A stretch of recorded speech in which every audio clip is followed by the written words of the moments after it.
Hello, this is Mari Moraga. And this is John Ramos, and this is Familia Flamenca podcast. Thank you so much, everyone, for listening to us once again. So the idea for today's chapters, and we've been doing on the last episodes of the podcast, we will keep talking about the third chapter of this book, which is Historia de la Guitarra Flamenca, Flamenco Guitar History. It is written by Norberto Torres. And today we have to talk about the third episode, which is the concept of flamenco playing, no? El concepto de toque flamenco. What does it mean? And where does it appear? And as always, more or less, Joanne is going to be talking about the different topics, and we will discuss and talk about the different of them. So, man, let's go. Awesome. Thank you, Mario. All right, so we're gonna start with the first topic of it, which is what is toque flamenco, which translates to, it would translate to touch, flamenco touch, but the better translation would be flamenco playing. Toque flamenco is based on three fundamental elements: rhythm, melody, and harmony. These functions were already present in traditional accompaniment of dances and singing. The flamenco guitarist doesn't just play; they actively accompany the singer and the dancing. Yeah, the idea at the beginning, as always, we said, no, flamenco guitar is not something that today we think that flamenco guitar is for giving a show, a solo performance, and that's amazing. But the reality of flamenco guitar is that it was created for accompanying singers and dancers on the flamenco parties and flamenco meetings a long time ago, no?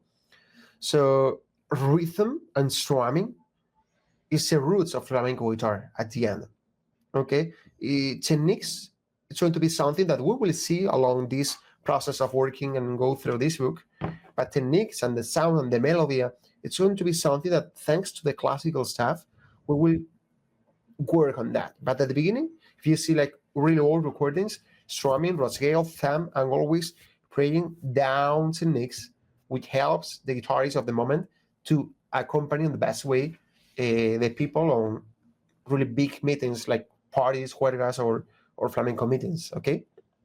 Mm-hmm. Awesome. Yeah, basically, it just. Sorry, excuse me.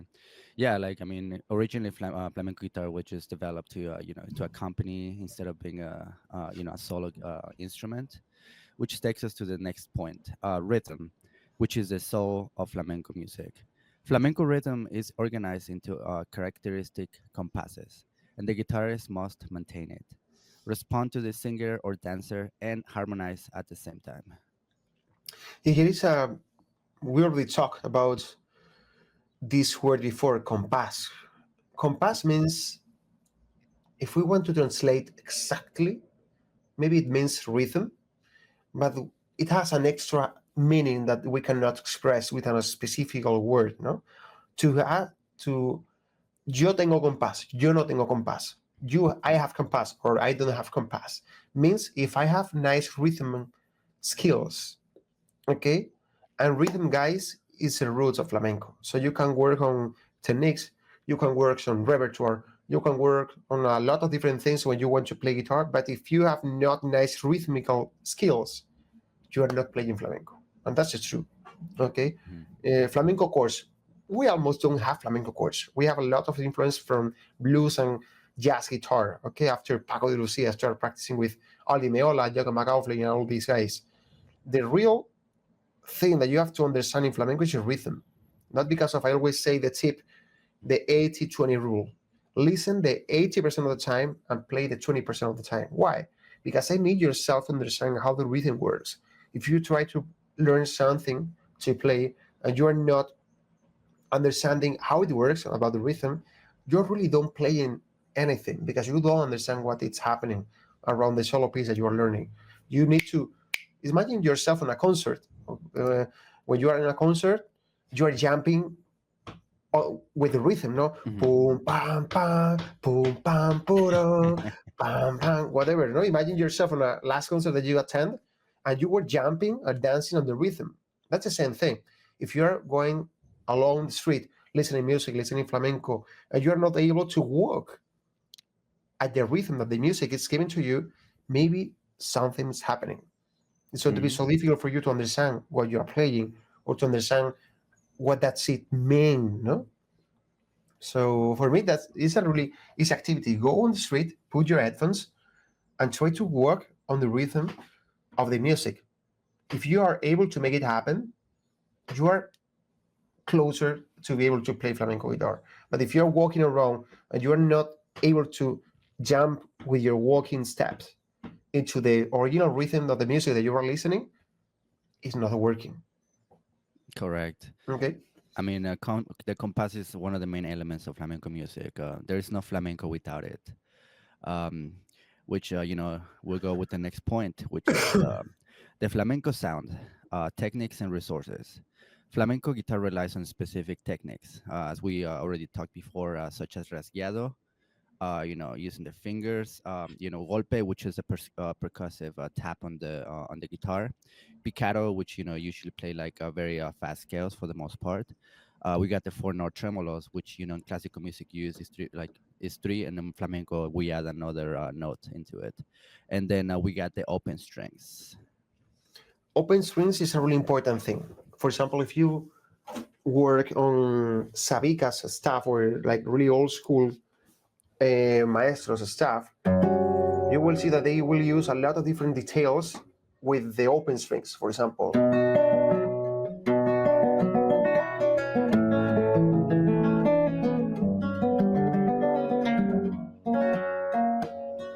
and when you are playing an open string, it sounds so much more. If you play this electric or pop or whatever guitar we use, not flamenco or classical, you will use so many capos. We use capos a lot, but whenever you can use an open string exercise, it's so much better. It's going to sound more guitaristic. Okay. So about the flamenco melody and the techniques, so you will see that there are like two different moments in which before got this classical influence, like the typical flamenco techniques were just going down, like strumming, thumb, okay, or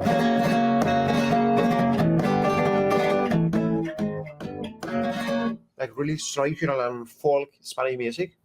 Mm-hmm. Once that we started to got influenced by the classical guitar, we started to add the classical techniques, which is picado, or arpeggio, or the tremolo. But it was something that happened later. Okay, remember that picado, tremolo, arpeggio, or all the techniques that goes up are from the classical style. Flamenco techniques were all of them who were played like on a down way, thumb, down, alzapua, and the classical, the ones that I do up.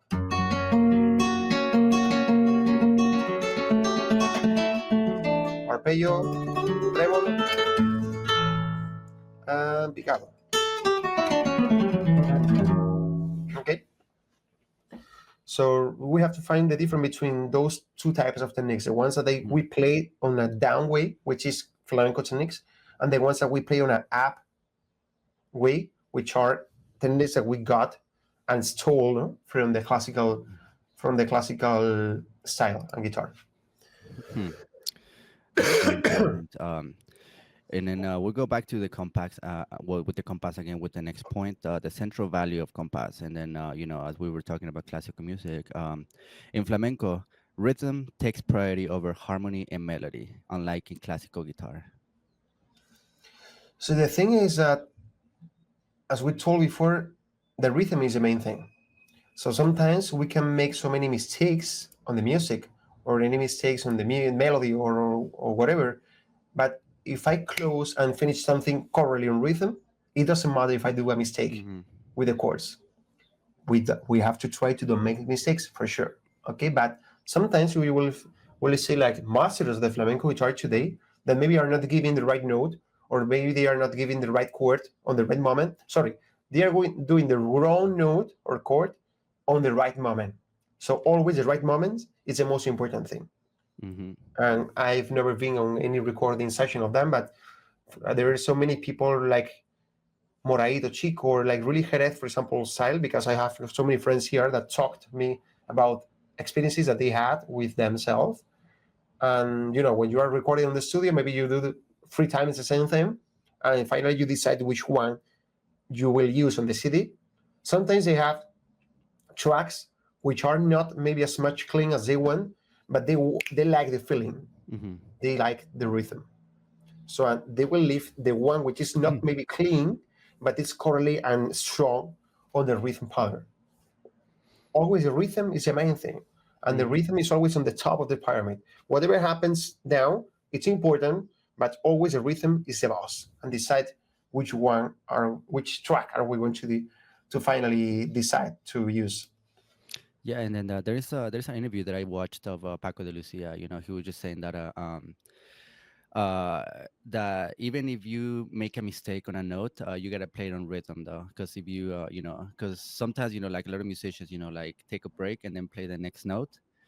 In flamenco music you gotta keep it up, even though if you make a mistake, he would say that incluso aunque me la des sucia, dame esa nota, like Yeah, like even if you give me a dirty note, give me that note, but as long as it's on compass, on rhythm.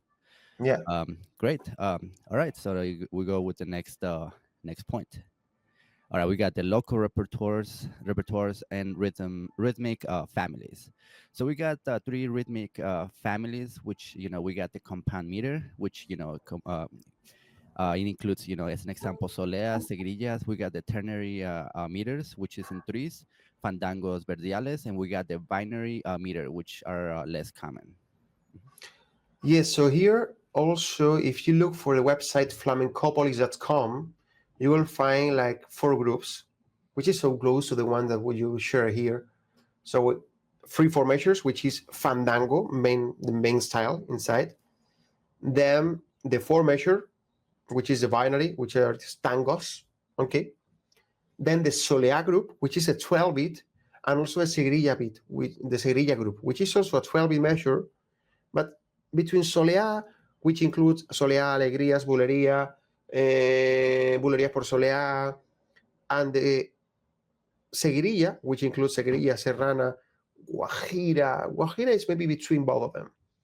So both of them use a 12-beat measure, but they are different. Okay, it's a long explanation. Maybe we cannot do here, but I encourage yourself to go into flamencopolis.com, and you can see there how Faustino Núñez, which is a creator of this website, divide all the flamenco styles, which are a lot, in 4 different groups: fandangos, free four measures; tangos, 4/4 measure; Soleá, 12 measure; and Guajira, I call that the 12 broken measure. Okay.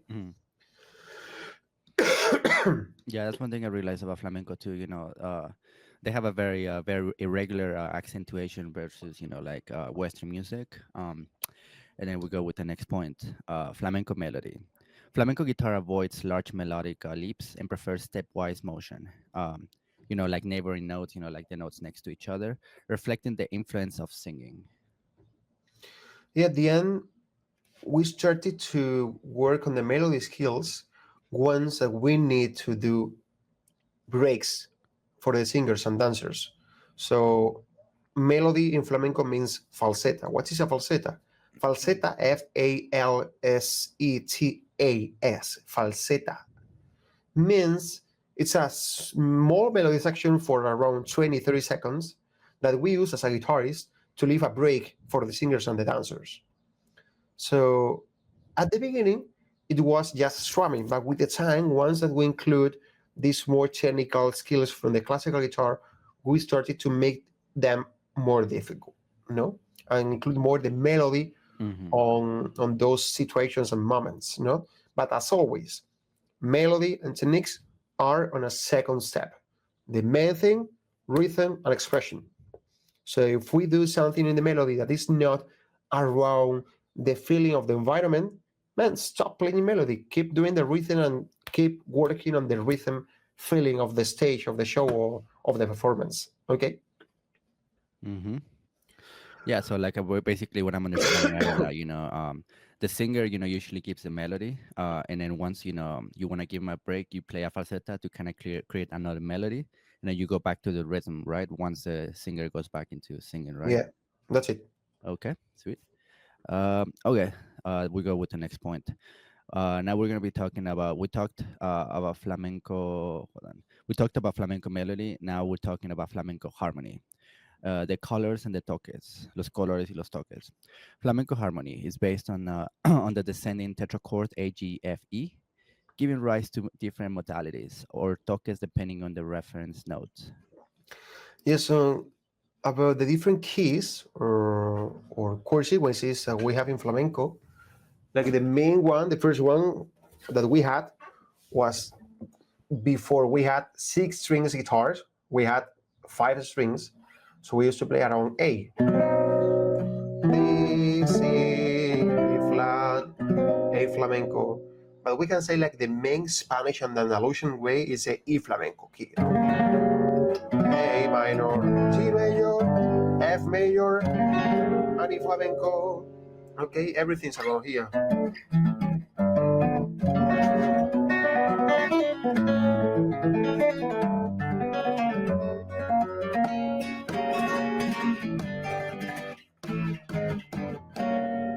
That's a flamenco sound. We call it the Andalusian cadence. Here you will find so many people who talk about the Phrygian modes, the Greek modes. There's so much theory around it, and it's true. Okay, you can do that, but I'm going to be true 100%. I don't take care about harmony, case and harmony theory and whatever. Let's make things easy. Flamenco music, it's around 4 notes, la la la la.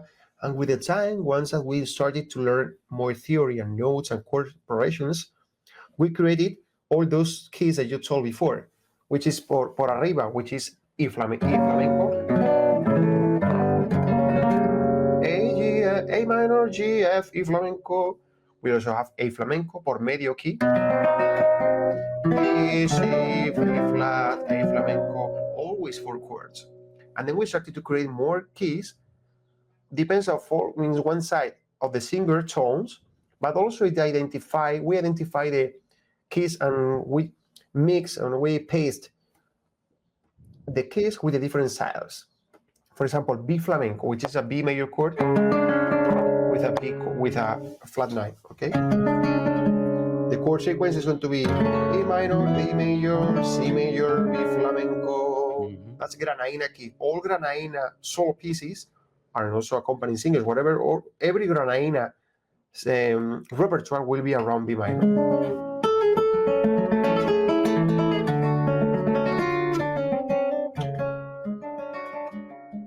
We also have F sharp flamenco, which is Taranta key. Again, the 4 chords are from this key.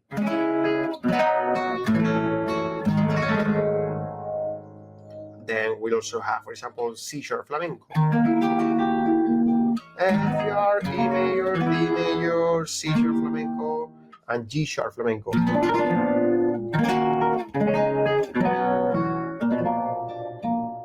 And the D sharp flamenco.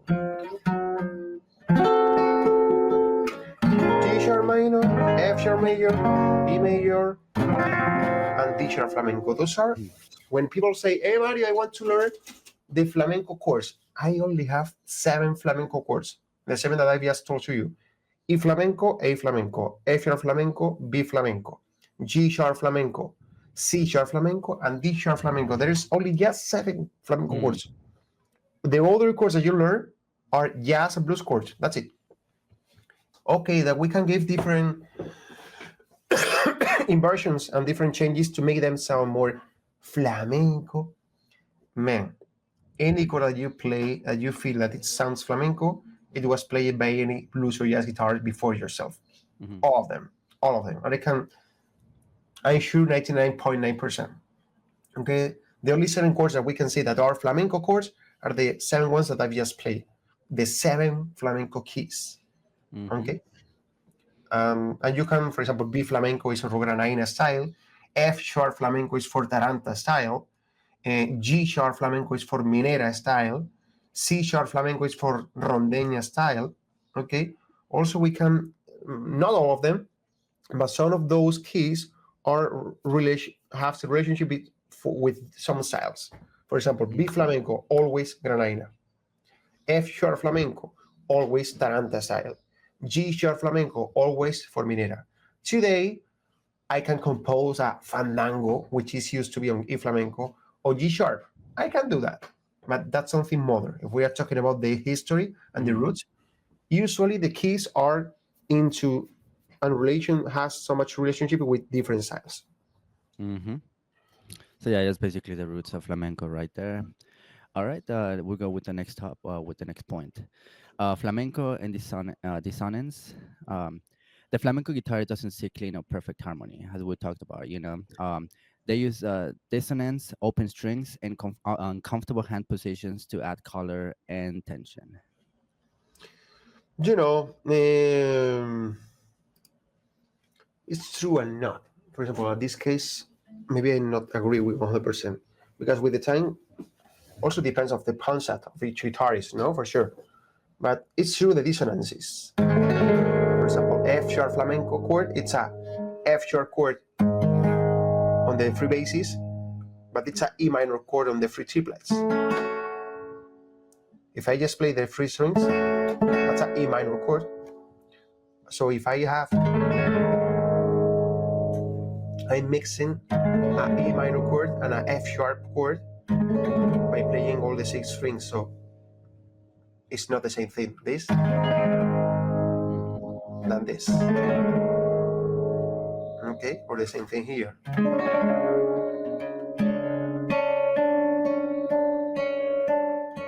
It's not nice, no? So it's major flamenco. It's true that we want and we like to add different tensions, but be careful because of, as I told you before, when we add tensions for normal chords, have a look if you find any blues or jazz guitar that play this exactly chord that you are playing before. Tensions and extra notes are things that I think that we learn from jazz and blues guitarists. Cool. Yeah, so basically that's pretty much what we wanted to talk about today. So in conclusion, flamenco toque is an integral part of the of the art. The toque flamenco requires rhythm, technique, intuition, listening, and soul, especially soul. It's not just about accompanying or showing off. It's about living flamenco through the guitar. That's it. Mm-hmm. That's it, guys. Nice.